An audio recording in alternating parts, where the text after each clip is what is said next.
Hello, everybody. Happy Saturday afternoon. Not so happy for me, but I hope yours is going well at least. We're still at 2,000 subscribers to the YouTube channel. Shout out to the subs. We will be doing a call-in stream in a little bit to celebrate getting to 2,000 subs. So, like an hour, probably even a little less from the time of this upload, there will be a call-in stream. Go ahead and check it out and call into the stream if you would like. And as always, we're going to give a special tip of the cap to the 25 channel members, including elite channel members Y2KHA, Brandon, Mikel, Rip, and Scott Todd. All right, so people like this video, so we're going to keep going with it. We're going to take a look at the other NFL games this week, the ones that do not involve the Seahawks, and we're going to figure out who we, as Seahawks fans, need to be pulling for. We all know that we're going to be rooting for the Seahawks tomorrow against the Giants. That's a no-brainer. I think everybody who watches this video can understand why that might be the case. But what about the other games? Which games matter to the Seahawks? So first of all, interesting quirk of the schedule this week, there have been no games played because of everything that got moved around due to the Ravens' COVID situation. So no games yet. So everything we're going to be looking at is in front of us, not behind us. So let's start with Saints at Falcons. This is a big one for us, and the opportunity is there for us to get the result that we need. The Falcons are playing a little better lately. They're 4-7 after starting, what did they start, like 0-5 or 0-6? So the Falcons are playing a little better. They just beat the crap out of the Raiders. The Saints are still playing Taysom Hill at QB, and I'm telling you guys, Taysom Hill is not good. Taysom Hill is definitely the kind of quarterback that can get you in a hole and not be able to dig you out of it if the other team's offense is actually able to score. Now, the Saints already took care of the Falcons pretty decisively a few weeks ago with Taysom Hill, but Falcons' offense just didn't play well in that game. They didn't do much of anything. So if the Falcons' offense can get on track and stay on track against the Saints, I don't think Taysom Hill's winning a shootout. So the Falcons have a shot, and that's obviously the result we're hoping for. We need the Saints to drop 2 games while the Seahawks win out if we want to leapfrog them, because the Saints have a nice head start. So yeah, pulling for the Falcons big time. All right. Next up, we have Lions at Bears. The Bears are technically still in the playoff hunt, but if you take a look at their team, you take a look at their roster, you take a look at the way they're playing, it's just not really going to happen, is it? Lions are probably playing better than the Bears right now, but they're out of it too. They've already got the 7 losses. Very tough for me to imagine that they win out, given they still have to play the Packers. So, I'm trying to think of a way in which this game matters to us, and I'm drawing a blank. Both of these teams have to play the Packers twice, so strength of schedule-wise, it's just going to even out with whoever wins and whoever loses. I think both these teams will get swept by the Packers. So, yeah, I can't really think of a way in which this game matters. I know that the Saints beat the Lions and the Bears, so we're not really gaining anything there. So I guess you could say root for the Lions just in case the Bears get involved in the wild card race, but that is very, very unlikely. I don't think it matters.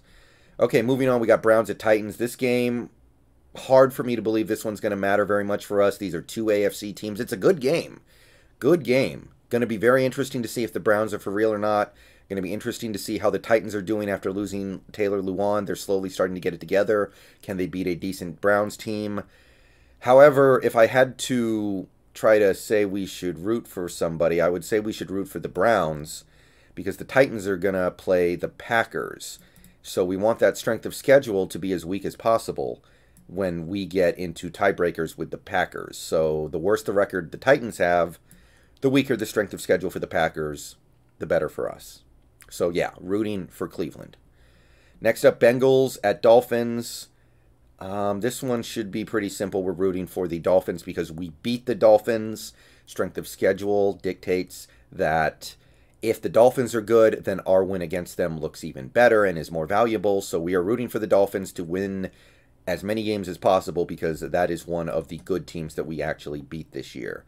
Should be a pretty easy game for the Dolphins to win, regardless of who they have at QB. So should be good here either way. All right, next we have Jacksonville at Minnesota. Kind of an interesting one.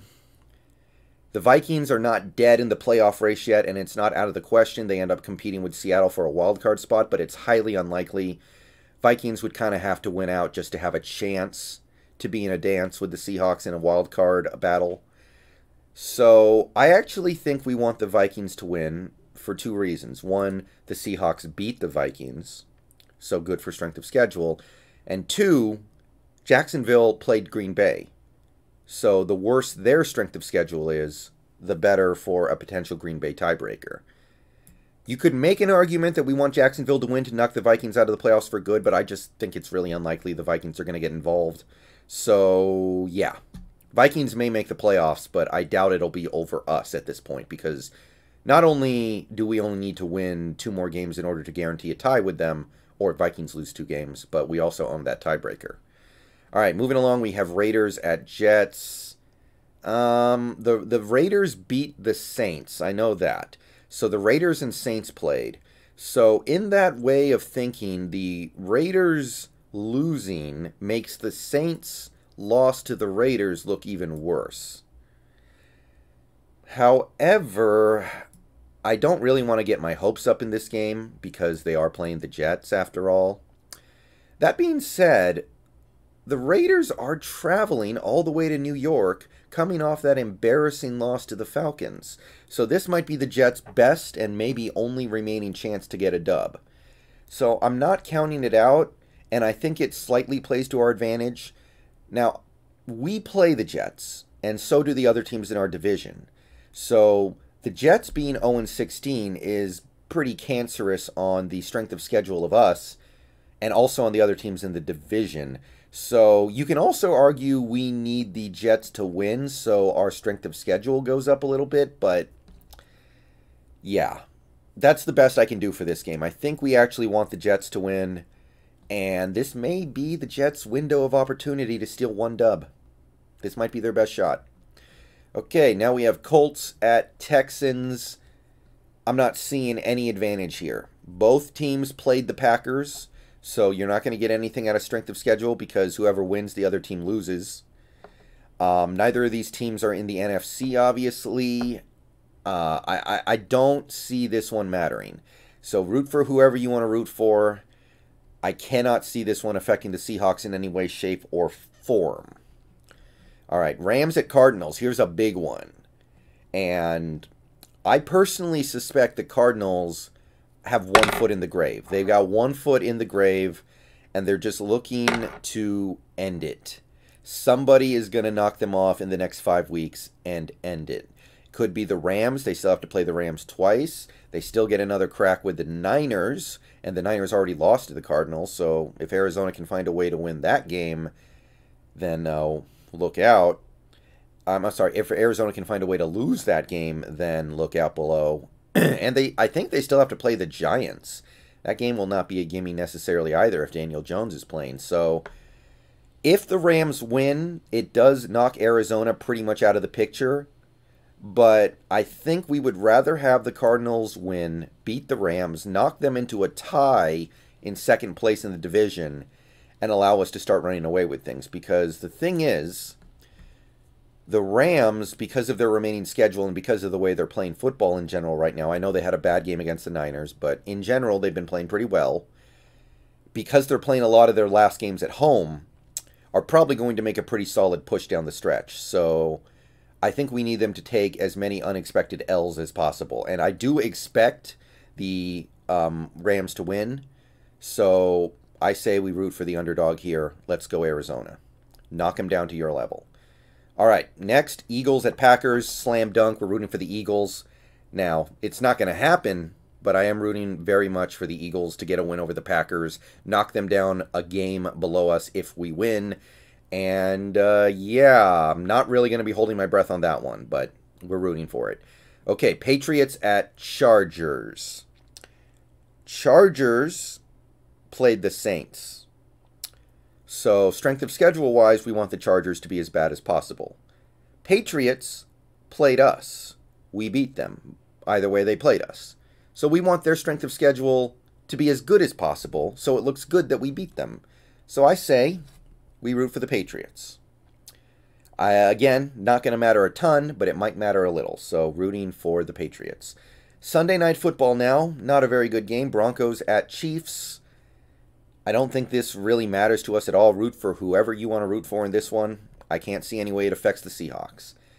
And that gets us to Monday night, Washington at Pittsburgh. I think we're rooting for Pittsburgh here simply because Washington has a real good shot to win the division, make the playoffs, and be our opponent in the first round if we get a wild card. And I don't really want that. I would much prefer to play another team in the NFC East. Unfortunately, it's starting to look like that other team may be the Giants. And they are playing a little better now. And if we have to play them with Daniel Jones, I will be concerned. But Washington's defense and defensive line and their crappy FedEx field, not that the Giants field is any better right now, I just don't want that matchup. So I want Washington to lose as many games as possible. So we're rooting for Pittsburgh here, I think. And let's see, now we have Bills at 49ers. Definitely going for the Buffalo Bills here. If the 49ers lose this game, that's probably curtains for them. 5-7 with games remaining against the 49ers and the games remaining against the Seahawks and Cardinals. It's just going to be tough to overcome. They're probably going to beat Dallas and Washington, maybe Washington, but if they lose to Buffalo, I think it's a wrap. So definitely rooting for the Bills to stick the knife in and end it for the Niners. And finally, Tuesday Night Football, we're getting Cowboys at Ravens. You know, I don't know how much this will matter because there's no way Dallas is going to win that division. They're just the worst team in that division right now pretty clearly, I think. But if the Cowboys can find a way to win this game, then they're in the fight. And I want to play Dallas in the first round of the playoffs if we have to play a team out of the East. I think that's the worst team in the East. And if they can pull a division title out of their butt, I think that's the best thing for these Seahawks. So I'm going to say we root for the Cowboys. All right, I'm out. That's everything I see this week. Peace out. Go Hawks. Pre-game video later, streams later. Come check it all out. But I'm going to get out of here for now. See y'all later.